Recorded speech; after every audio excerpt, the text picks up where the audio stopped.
करत आहोत। आताच आपण ॲडव्होकेट सुशांत येरमार साहेबांचं साधक बाधक सगळ्याच प्रश्नाच्या संदर्भामध्ये ऐकलं। त्यापूर्वी कोळी नोंदीचा भाऊ करण्याचं काही कारण नाही, हे डॉक्टर शरण खानापुरे साहेबाचं विस्तारपूर्वक असं माहितीपूर्ण व्याख्यान आपण ऐकलं। सर्वांनीच अत्यंत चांगले मुद्दे या ठिकाणी मांडलेत। एका आपल्या विचारवंतांनी त्याच्या मनामध्ये जे प्रश्न होते ते ठेवण्याचा प्रामाणिक प्रयत्न केला। खरं म्हणजे आजपर्यंत आपण अनेक गुगल मीट घेतल्यात, साधक बाधक चर्चा केली, काही निर्णय झालेत आणि मग झालेल्या निर्णयाची अंमलबजावणी झाली की कचऱ्याच्या पेटीत ते टाकले गेले, याबद्दलही पुढच्या मीटिंगमध्ये माहिती व्हावी अशा पद्धतीची भावना व्यक्त केली। खरं म्हणजे पुढचं कामकाज ठरवताना मागच्या कामकाजाचं काय झालं याचा आढावा प्रत्येक बैठकीमध्ये घेणं गरजेचं असतं आणि त्या दृष्टीनं तशा पद्धतीची भावना त्यांनी व्यक्त केली। परंतु जे नेहमी त्या गुगल मीटमध्ये सहभागी होतात, चर्चा करतात, त्या सगळ्यांना माहीत आहे की प्रत्येक गुगल मीटमध्ये जे आपण ठरवलं त्या पद्धतीनं अगदी 100% नाही तरी 99% करण्याचा प्रामाणिक प्रयत्न राज्यभरातल्या आपल्या संघटनेच्या कार्यकर्त्यांनी केला। राज्यभर एकाच वेळी एकाच तारखेला हा उठाव झालेला आपण सगळीकडे पाहतो आहोत। 21/11/19चा GR आला, त्याच्यापूर्वी 17ला बैराचा निर्णय आला आणि बैराचा निर्णय कसा घातक आहे, मागासवर्गीयांच्या दृष्टीनं कसा चुकीचा आहे हे मांडण्याचा आपण प्रयत्न केला आणि आपल्या वतीनं जाहीर निषेध म्हणून मुंबईच्या आझाद मैदानावर त्या ठिकाणी निषेध सभा आयोजित केली। अनेक तज्ज्ञ लोकांनी त्यामध्ये आपली मतं मांडली आणि सातत्यानं त्यावेळेसपासून आपण त्या सगळ्या विषयाचा पाठपुरावा करत आहोत।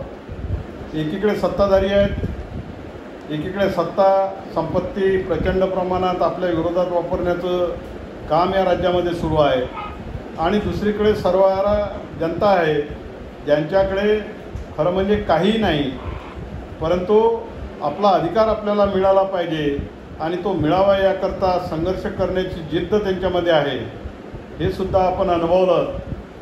अधिसंख्य पदाच्या संदर्भामध्ये आपण जो विरोध पहिल्याच दिवशी नोंदवला त्यामध्ये असलेलं 4-1 आणि 4-2 आणि 4-1 मधले ज्यांनी आतापर्यंत व्हॅलिडिटी सर्टिफिकेट दिलं नाही शेड्यूल ट्राईबच्या कॅटेगरीत लागूनसुद्धा आणि कुठल्याही पद्धतीचा पुरावा त्यांच्याकडे व्हॅलिडिटी मिळवण्यासाठी प्रयत्न करत आहेत, याकरता नाही असे लोक वगळून बाकीचे सगळेच लोक अधिसंख्य पदावर वर्ग करण्याचं काही कारण नाही, ही भूमिका आपली पहिल्या दिवसापासून होती।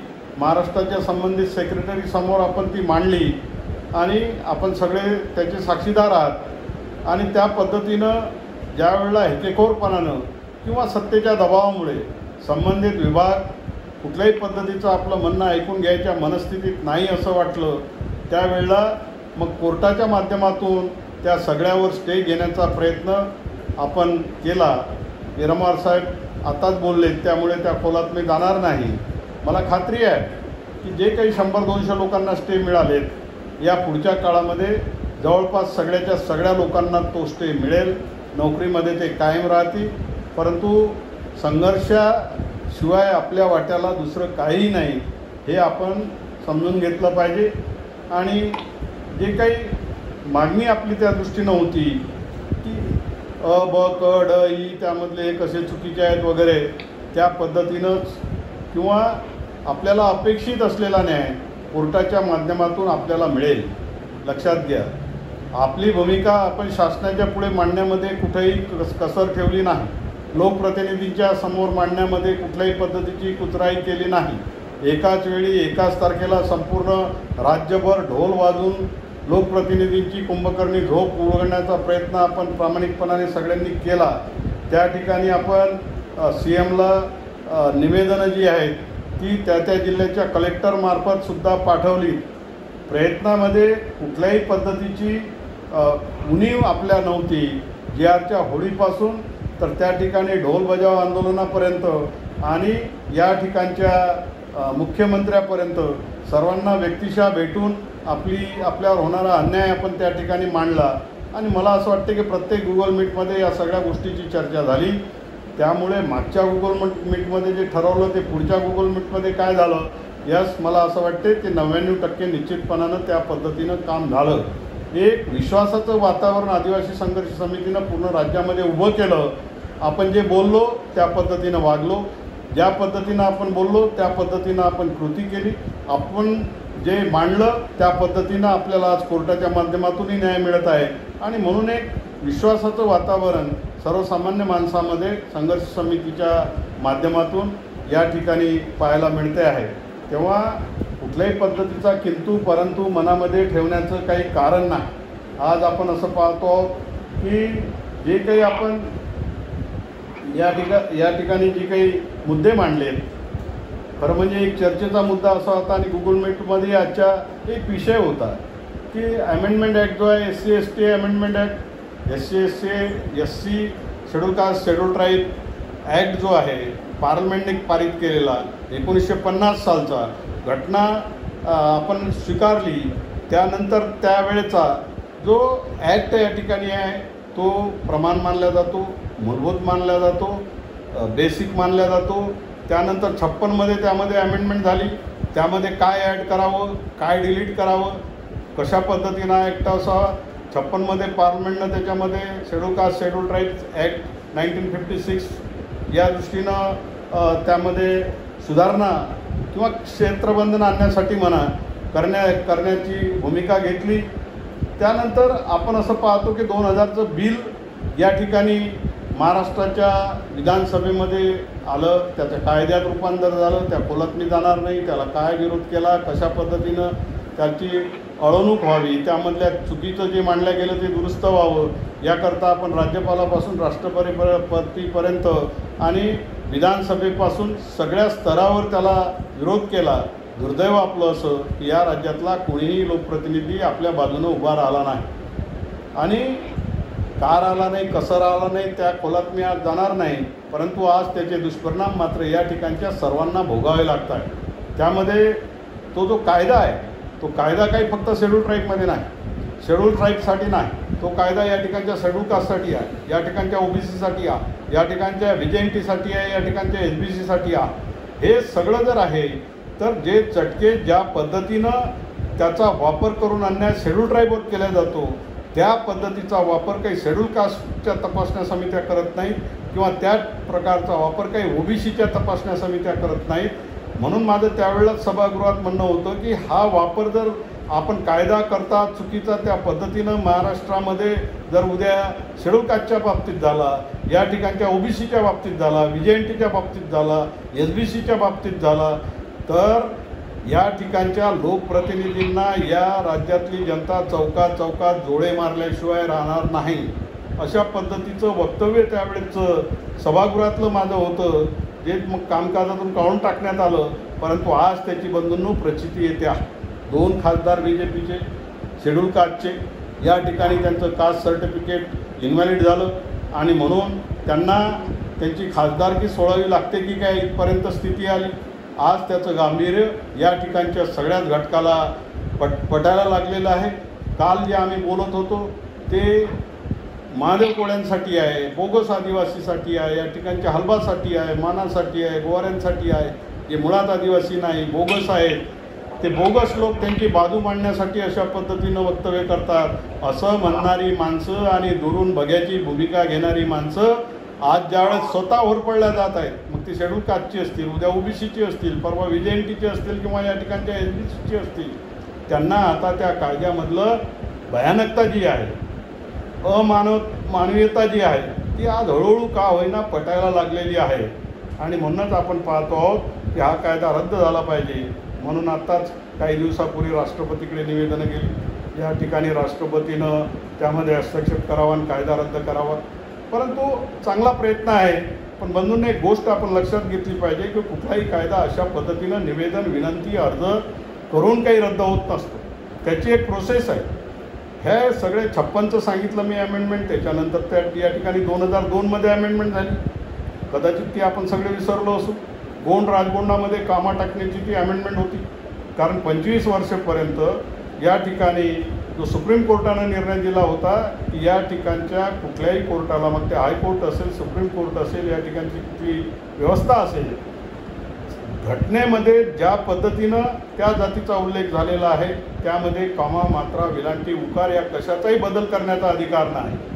आणि हे उद्या आपल्याला धोकादायक असं ज्यावेळेस या मंडळींना वाटलं आणि सभागृहात आम्ही बोलायला लागलो त्यावेळेला 2002मध्ये अत्यंत घाई गर्दीत त्यांनी गोंड राजगोंडामध्ये कॉमा टाकण्याचं काम केलं. आम्ही म्हटलं की गोंड राजगोंडामध्ये कॉमा टाकता तुम्ही, आम्हाला त्याची हरकत नाही, परंतु 25 वर्षापर्यंत तुम्ही या ठिकाणी गोंड राजगोंड नावाची जातच या राज्यात अस्तित्वात नाही. एक तर गोंड आहे, एक तर राजगोंड आहे, आणि त्या दोन्ही शेड्यूल ट्राईब आहेत.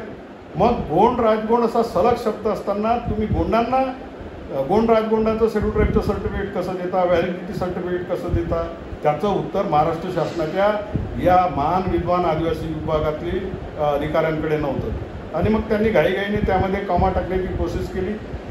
पार्लमेंटला ते शिफारस करून पाठवलं. पार्लमेंटमध्ये चर्चा झाली. अनेक खासदारांनी त्या चर्चेमध्ये भाग घेतला. आता हे मी एवढं विस्तारानं सांगण्याचं कारणच हे आहे की आज जे खासदाराचं जे सर्टिफिकेट रद्द झालं, उद्या आम्ही अर्ज करू आणि राष्ट्रपती त्यावर हस्तक्षेप करून ते रद्द करतील, हे अशी पद्धत नाही. कृपया एक लक्षात घ्या.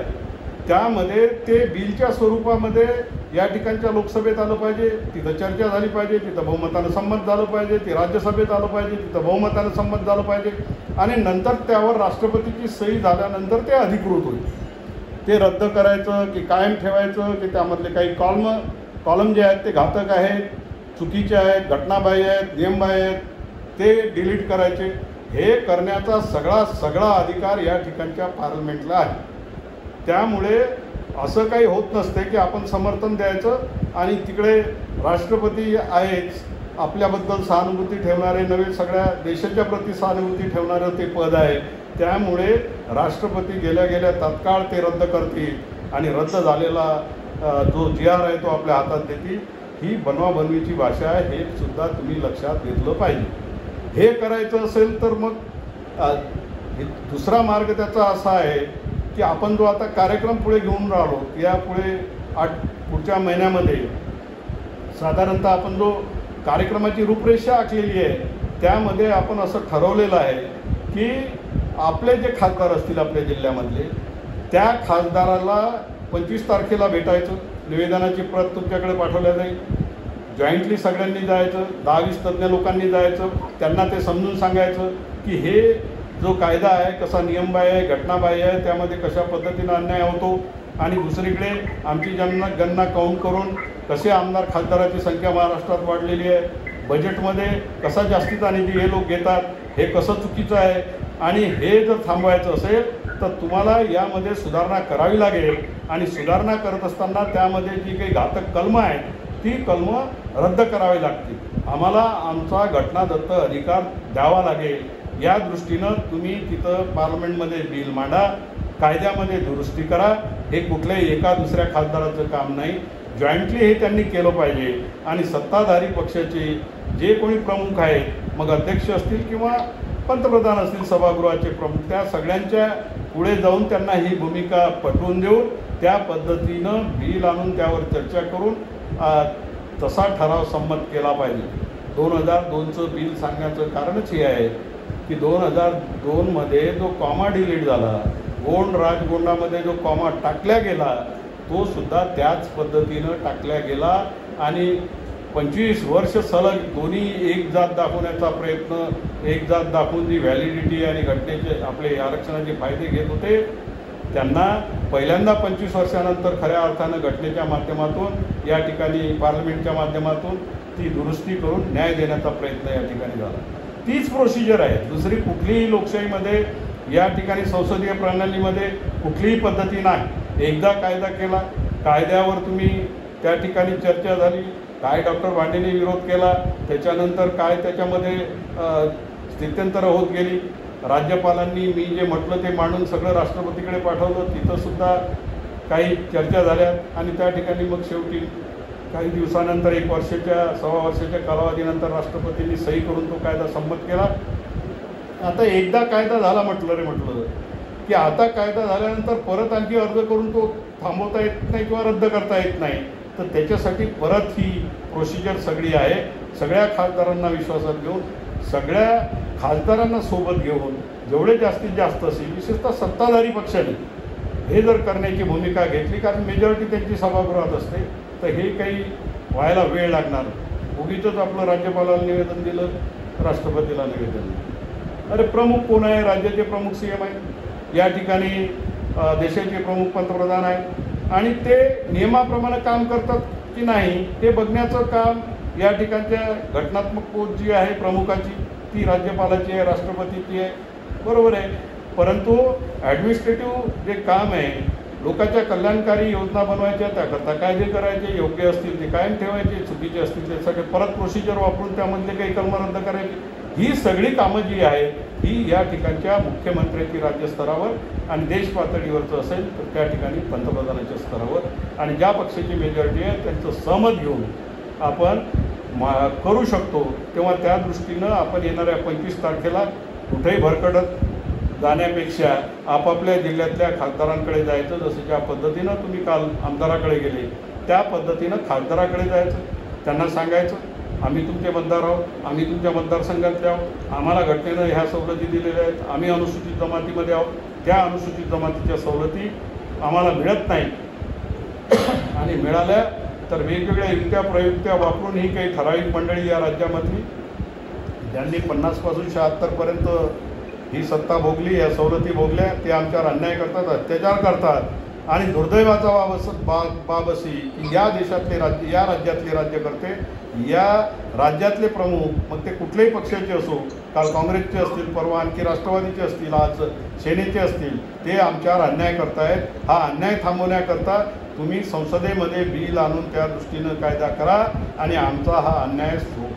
संपवा. कारण तुम्ही 76मध्ये एरिया रेस्ट्रिक्शन उठवून आणि या ठिकाणी हे वाढलेले लोक आहेत, हे तुमचेच गृहमंत्री ब्रह्मानंद रेड्डी त्यावेळेचे पार्लमेंटमधले, त्यांनी वक्तव्य केलेलं होतं की वाढलेली संख्या निश्चितपणाने ही वाढणार आहे. कारण आम्ही कालपर्यंत फक्त 38 तालुक्यातले मोजत होतो, आज 350 तालुक्यातले. महादेवकोळी मस्तो म्हणजे एका समाजापुरतं मी बोलतो, सगळ्याच समाजाची स्थिती आहे. तर निश्चितपणाने ही संख्या वाढेल. ती किती वाढेल ते आलेल्या आकडेवारून समजेल. परंतु सरकारला याची जाणीव आहे, त्याकरता जास्तीचा निधी आम्ही मंजूर करतो, जास्तीचे बजेट आम्ही त्याकरता ठेवतो वगैरे वगैरे. संसदेतलं हे वक्तव्य आहे की ब्रह्मानंद रेड्डीचं त्यावेळीच्या गृहमंत्र्याचं. त्याच्यामुळे संसदेच्या पटलावर जे आश्वासन आम्हाला दिलं होतं, काँग्रेस पक्षाने दिलं होतं, त्यावेळीच्या स्वर्गीय इंदिराजी गांधी पंतप्रधान असताना दिलं होतं आणि आम्हाला न्याय देण्याची भूमिका 25 वर्षानंतर स्वातंत्र्य मिळाल्यावर का होईना घेतली होती, ती भूमिका कायम असली पाहिजे शासन म्हणून. एवढंच फक्त आपली मागणी आहे, नवीन असं काही नाही.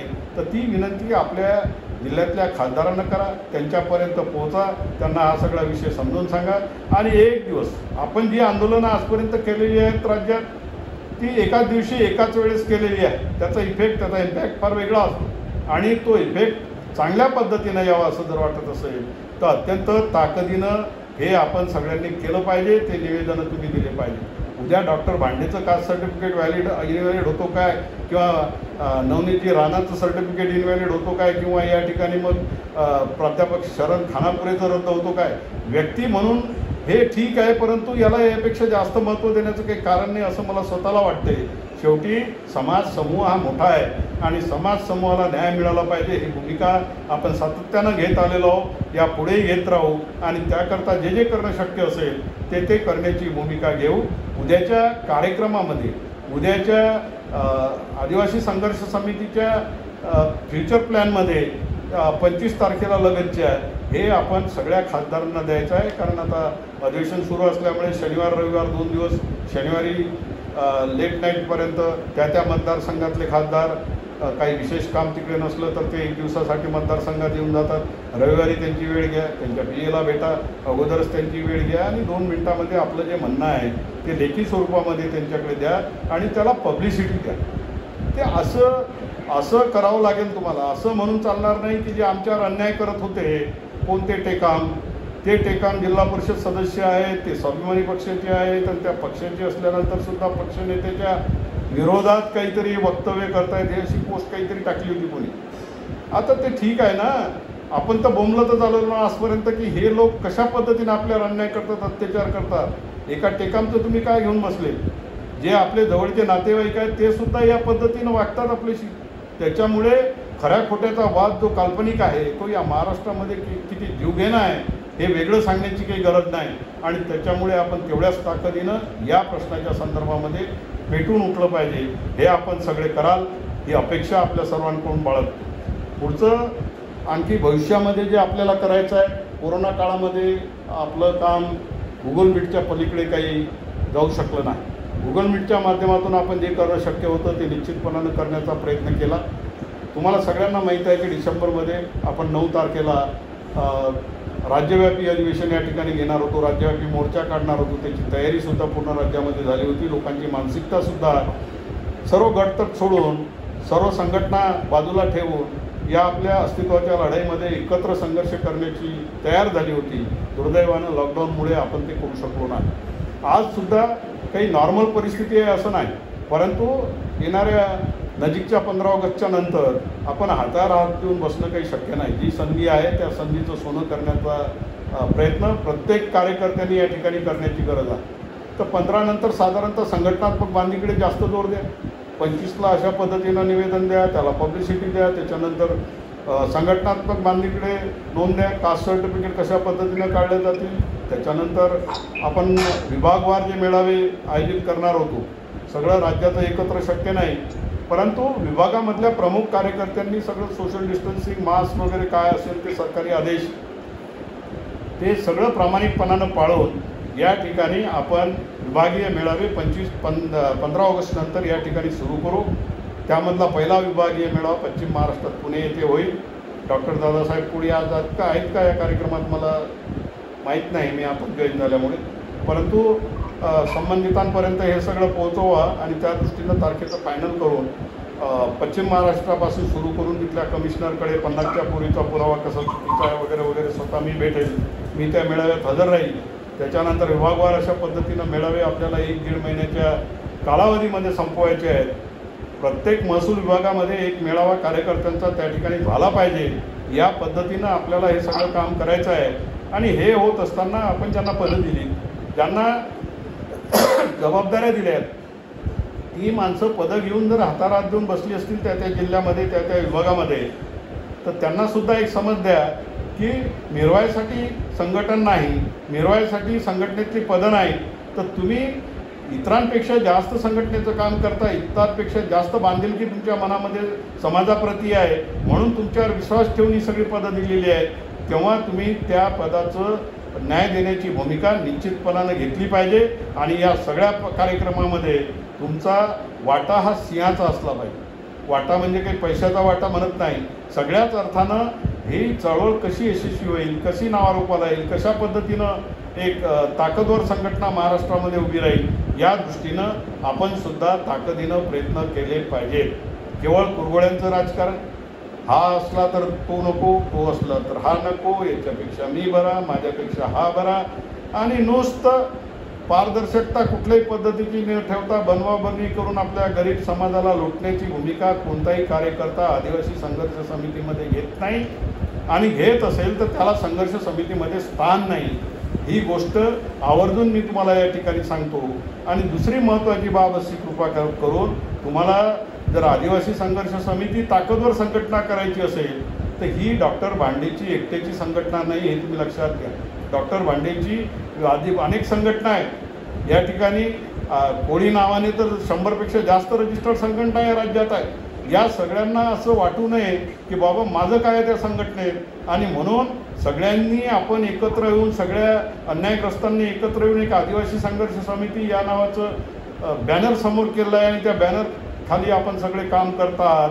तेव्हा हे करत असताना मेहरबानी करून पदाधिकाऱ्यांनी, जे पदाधिकारी आहेत त्यांनी वेगळी चूल मांडून आपली दुकान वेगळी चालवण्याचा सुद्धा प्रयत्न करू नये. कार्यकर्त्यांमध्ये गैरसमज त्याच्यामुळे पसरतात. जर नेता किंवा कार्यकर्ता त्या भागातला जर या पद्धतीनं वागत असेल तर तुमच्यावर विश्वास ठेवून संघटनेमध्ये जीव झोकून काम करणारी माणसं त्यांना पण वाटायला लागते की बाबा आपण मूर्ख तर नाही, हा तर यही संघटनेत आहे आणि स्वतःची दुकान त्याने सुरू ठेवलेली आहे. तर मेहरबानी करून ते पथ्य तुम्ही पाळा. तुम्हाला तुमच्या संघटना चालवायच्या असतील तर आनंद आहे, तुम्ही या संघटनेतून बाहेर पडा आणि तुमची संघटना ताकदीनं चालवा. पण हे करत असताना काही पथ्य जे आहेत लोक माणसामध्ये ज्याचा विपरीत परिणाम त्याच्या मानसिकतेवर होतो अशा पद्धतीची कृती कोण्याही जबाबदार कार्यकर्त्यांकडून अपेक्षित नाही. मेहरबानी करून समजणेवाले को इशारा काफी आहे, त्यांनी एवढं पथ्य जरूर पाळावं अशी माझी त्यांना विनंती आहे आणि ते भविष्यामध्ये पाळतील अशा पद्धतीची मला खात्री पण आहे. आता ही कार्यक्रम आपण घेत असताना एक गोष्ट आपण लक्षात घेतली पाहिजे की सर्व एमपींना बिल मांडवायचं असेल, त्याच्यानंतर आपण विभागवार मेळावे घेतो आहोत, त्याच्यानंतर आपण दिल्ली व्हिजिट करून तिथं काय करता येईल संबंधित यंत्रणेकडे त्याचा पाठपुरावा करता येईल, काय करता येत असेल तर तो कोण्या पद्धतीनं करावं लागेल, त्या संबंधित लोकांकडे आपल्याला जावं लागेल.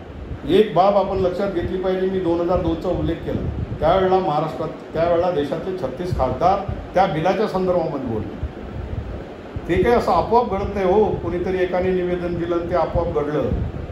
त्यामध्ये आपल्या नांदेडची मला आता नाव माहीत आहे पण ते थोडं कन्फ्यूज होतो, तिथले जे खासदार होते भास्करराव खतगावकर खासदार नांदेड, ते कोळी समाजाच्या संदर्भात आदिवासी कोळी समाजाच्या संदर्भात त्यांनी तिथं आपलं मत व्यक्त केलं.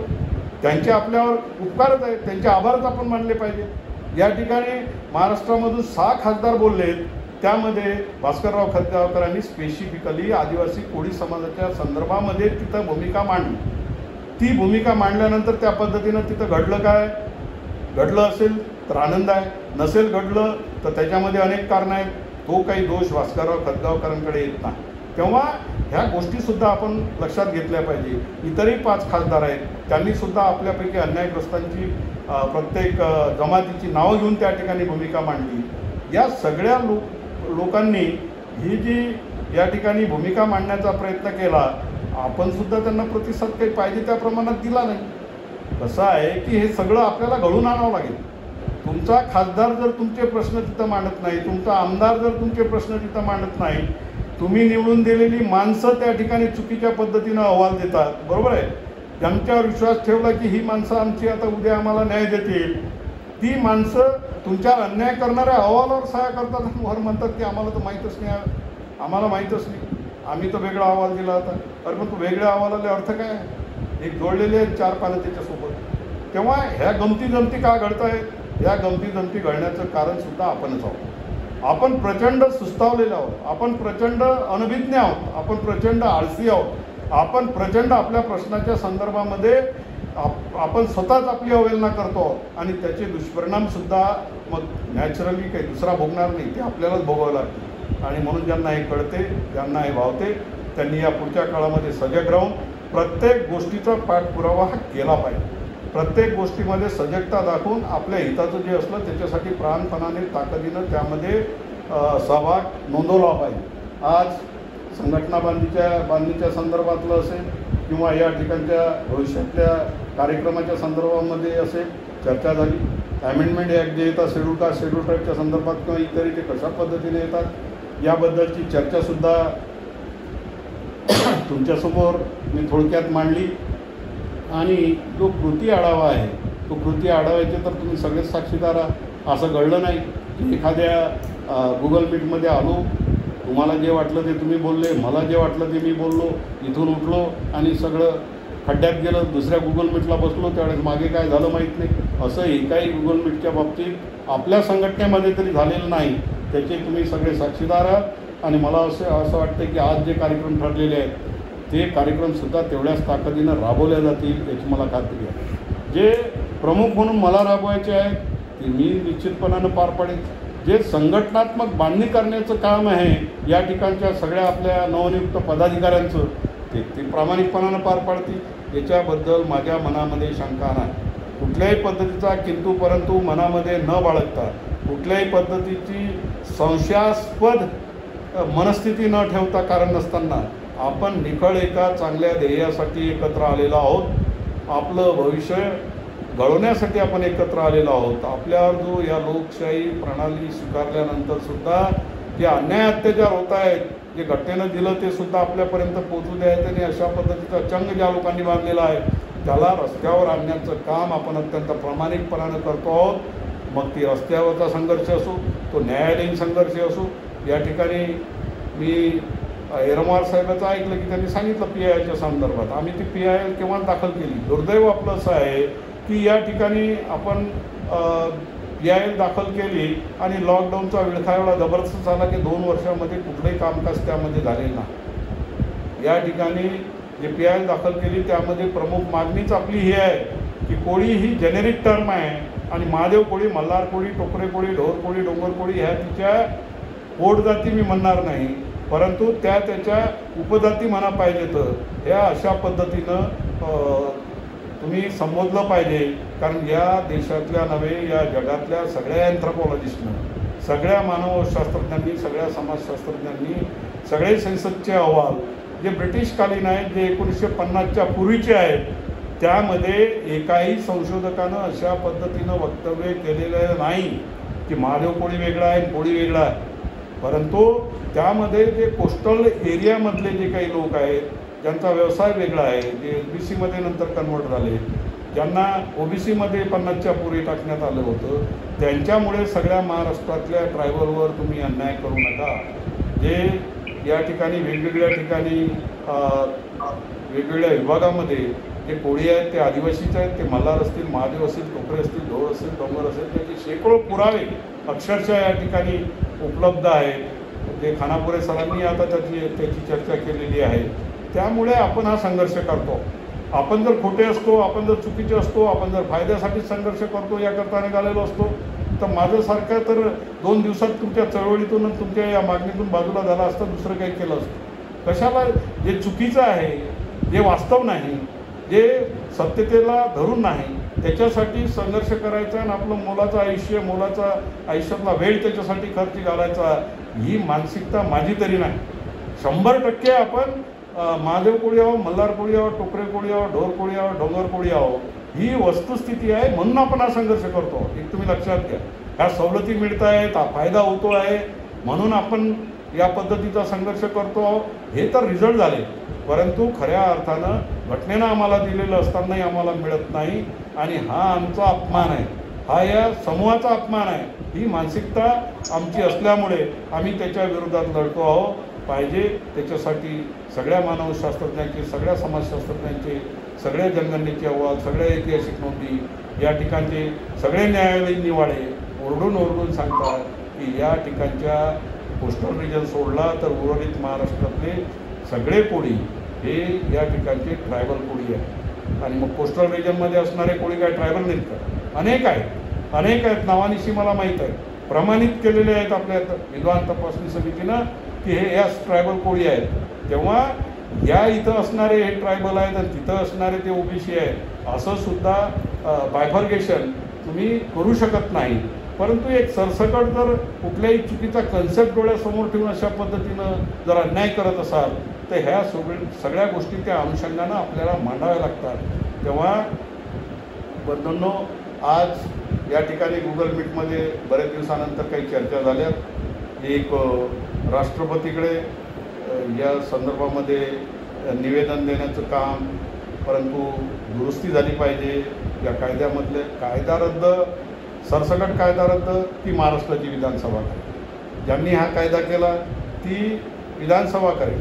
आपल्याला काही दुरुस्त्या पाहिजेत किंवा कुठलंही सरकार, कुठलंही उद्या न्यायालय हे म्हणणार नाही की यस मागणी आली, राष्ट्रपतीजींनी सांगितलं, मग ते चुकीचे असले तरी त्यांना शेड्यूल ट्राईबच्या सवलती देऊन टाका, शेड्यूल कास्टच्या सवलती देऊन टाका, असं होत नसते. जे शेड्यूल कास्ट आहेत त्यांना शेड्यूल कास्टच्या मिळाल्या पाहिजे, जे शेड्यूल ट्राईब आहेत ते त्यांना शेड्यूल ट्राईबच्या मिळाल्या पाहिजेत आणि नसलेल्यांनाही द्या. अशा पद्धतीचं काही कोणताही पदाधिकारी, कोणताही अधिकारी या राज्यातला कुठलाही उच्चपदस्थ या ठिकाणी मत मांडणार नाही, हे सुद्धा आपण लक्षात घेतलं पाहिजे. तर त्यामध्ये जो अन्याय आपल्याला होतो आहे तो अन्याय दूर व्हावा आणि त्याकरता तो कायदा जो आळवा आहे तो आहे, त्यामध्ये अत्यंत चुकीच्या पद्धतीचा कन्सेप्ट जो आहे, तपासण्या समिती आहेत, त्याची घटना चुकीच्या पद्धतीची आहे, त्याचं रचना जी आहे ती अत्यंत बेकायदेशीर आहे. हे सगळं जे आहे हे दुरुस्त करण्याचं काम फार तर महाराष्ट्राची विधानसभा करेल. आणि या ठिकाणी पार्लमेंटला SC/STच्या संदर्भामध्ये निर्णय घेण्याचा अधिकार आहे. त्यामुळे तिथं बिल मांडून पार्लमेंट सर्वोच्च आहे ती निर्णय घेऊ शकते. कोण्या राज्यामधले कोणते कायदे बेकायदेशीर आहेत आणि ते कशा पद्धतीनं रद्द करता येतील ते रद्द करण्याची भूमिका त्या ठिकाणी बिल मांडून त्या बिलवर पार्लमेंटमध्ये चर्चा होऊन राज्यसभेत विधानसभेत आणि ते मेजॉरिटीनं पास झाले तर राष्ट्रपतीच्या सहीसाठी जातील आणि त्याच्यानंतर ते काय रद्द करायचे, ते अमेंड करायचे, ते काय करायचं ते ठरेल. त्याच्यामुळे फार भावनिक होऊ नका, फार पॅनिक होऊ नका. परंतु काल तुम्ही यांची आपल्या लोकप्रतिनिधींची आमदारांची झोप मोडली, ते काय तुमच्या बाजूनं न्याय देण्याची त्यांची भूमिका घेतली ते तुम्हाला माहीत, तुमच्या जिल्ह्यातल्या लोकप्रतिनिधींना माहीत किंवा आपल्या कार्यकर्त्याला माहीत.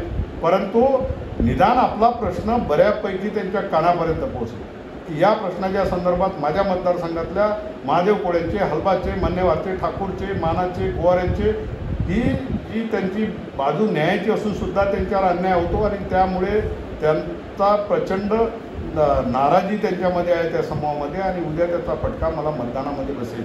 ही मानसिकता तर तिथपर्यंत गेली. तीच मानसिकता उद्या तुम्हाला 25 तारखेला निवेदन देऊन तुमच्या जिल्ह्यातल्या खासदारांना भेटून ती द्या. खासदारांची भेट झाली नाही तर त्यांच्या जो कोणी PS असेल तिथं त्याला द्या, त्याच्यामार्फत तिथं पाठवा, कारण प्रत्येक वेळेला ते उपलब्ध असतीलच असं नाही. परंतु आपलं म्हणणं जे आहे ते तिथपर्यंत पोहोचलं पाहिजे. अशा पद्धतीची काम या 25 तारखेला आपण सगळ्यांनी करावं. आणि ज्यांना शक्य असेल, मी मागच्या वेळेला सांगितलं की मीडियामध्ये या सगळ्या गोष्टीचा उहापोह करा. ज्यांना लिहिता असेल त्यांनी लिहावं, ज्यांना मांडता येत असेल त्यांनी निश्चितपणानं मांडावं. इलेक्ट्रॉनिक मीडिया असेल, प्रिंट मीडिया असेल, त्यावर आपले विचार अत्यंत सशक्तपणे मांडण्याची ताकद अनेकांमध्ये आहे. आज मी ऐकत होतो अनेकांमध्ये ही ताकद आहे. अत्यंत चांगल्या पद्धतीनं ते मांडू शकतात. त्यांनी मांडण्याची भूमिका घ्यावी.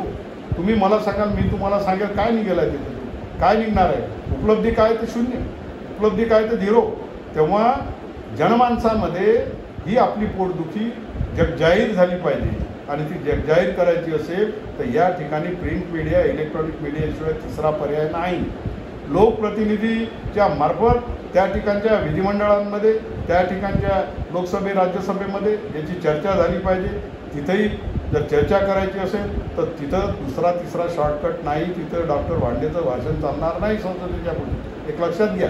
तेव्हा प्रत्येक गोष्टीला लोकशाहीमध्ये मर्यादा आहे आणि त्या मर्यादेच्या अधीन राहून आपल्याला सगळ्यांना काम करायचं आहे. कोरोनाचं सावट पुन्हा डोक्यावर आहे, ते कोरोनाचं सावटसुद्धा लक्षात घेऊन जेवढं काही शक्य होत असेल तेवढं करण्याची भूमिका घ्यावी लागेल. हातावर हात देऊन बसलो असतो तर आज अधिसंख्य पदावाले सगळेच्या सगळे घरी असते. याचे साक्षीदार तुम्ही या. त्याच्यामुळे काय होणार आहे, असं केलं तर काय होईल, तसं केलं तर काय होईल, त्याने काय होणार आहे, याने काय होणार आहे, ह्याच्यापेक्षा नाही केलं तर बरं. अरे अशा पद्धतीची निगेटिव्ह मानसिकता असणारा कार्यकर्ता, याला थोडंसं म्हणायचं तू विश्रांती कर, तुझ्या वाटेची लढाई तर आम्ही आजपर्यंत लढत आलोच, याच्या पुढेही लढू. फायदा झाला तर तू वाटेकरी आहेतच, त्या पंगत बसली तू जेवायला आहेसच. त्याच्यामुळे तू निगेटिव्ह गोष्टी केल्यापेक्षा तुला जर तुमचा सहभाग द्यायचा नसेल तर मेहरबानी करून तू निगेटिव्हिटी पसरू नको, विचाराची निगेटिव्हिटी समाजात पसरवू नको. जो संघर्ष करायला या ठिकाणचा सामान्य माणूस उभा झालेला आहे तो आणखी ताकदीनं कशा पद्धतीनं उभा राहून संघर्ष करेल.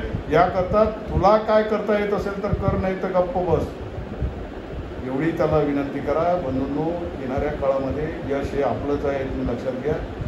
एक मेळावे, विभागवार मेळावे होतील, त्याच्या तारखा कळवल्या जातील, त्याची तयारी करा. प्रमुख लोक त्याच्यामध्ये असले पाहिजे, युवा आघाडीचे असले पाहिजेत, महिला आघाडीचे असले पाहिजेत, आपली पॅरेंट बॉडीचे असले पाहिजे. त्या जिल्ह्यामधले जे काही 5-50 लोक असतील प्रमुख, ज्यांना या सगळ्या गोष्टीची जाण आहे, या प्रश्नाची जाण आहे, ते सगळे आले पाहिजेत. एक लक्षात घ्या, ह्या जनरल जाहीर सभा नाही, त्याच्यामुळे फक्त गर्दी करायची आणि त्या गर्दीमध्ये 90% लोकांना त्या प्रश्नाशी काही घेणं देणं नसतं आणि कोण काय बोलते, कोण काय कशासाठी आलं त्याच्याशी घेणं देणं रावसाहेब म्हणतात चला लागते, गाडी जागा आहे म्हणून गर्दी वाढवण्याचं काम करू नका, मोजके लोक आणा, पण ते त्यांना जाण असणारे लोक ठेवा. त्याचबरोबर त्या जिल्ह्यामध्ये अनेक वर्षापासून काम करत असलेले जुने जाणते कार्यकर्तेसुद्धा प्रत्येक जिल्ह्यामध्ये आहेत, ज्यांनी पूर्ण ताकदीनं या चळवळीला समर्पित भावनेनं आयुष्यभर संघर्ष केला.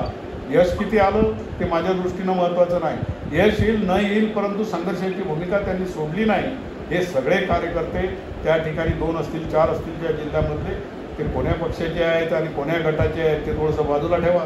नाही तर आपल्यामध्ये प्रत्येक जिल्ह्यात ते फार असते, तो त्या गटाचा आहे, हा या गटाचा आहे, तो त्या पक्षात काम करतो, हा या पक्षात काम करतो. लक्षात घ्या, ही आपली चळवळ, हा आपला संघर्ष, हा राजकीय चळवळीचा भाग नाही, हा आपल्या अस्तित्वाचा लढा आहे.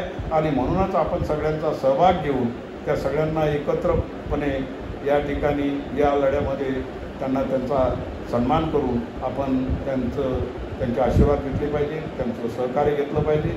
त्या दृष्टीनं सुद्धा प्रयत्न केला, एवढी सर्वांना विनंती करतो. आणि मला असं वाटतं की सगळ्यात मुद्द्याचा वापर इथं झाला तेव्हा थांबतो. जय हिंद, जय वाल्मिकी.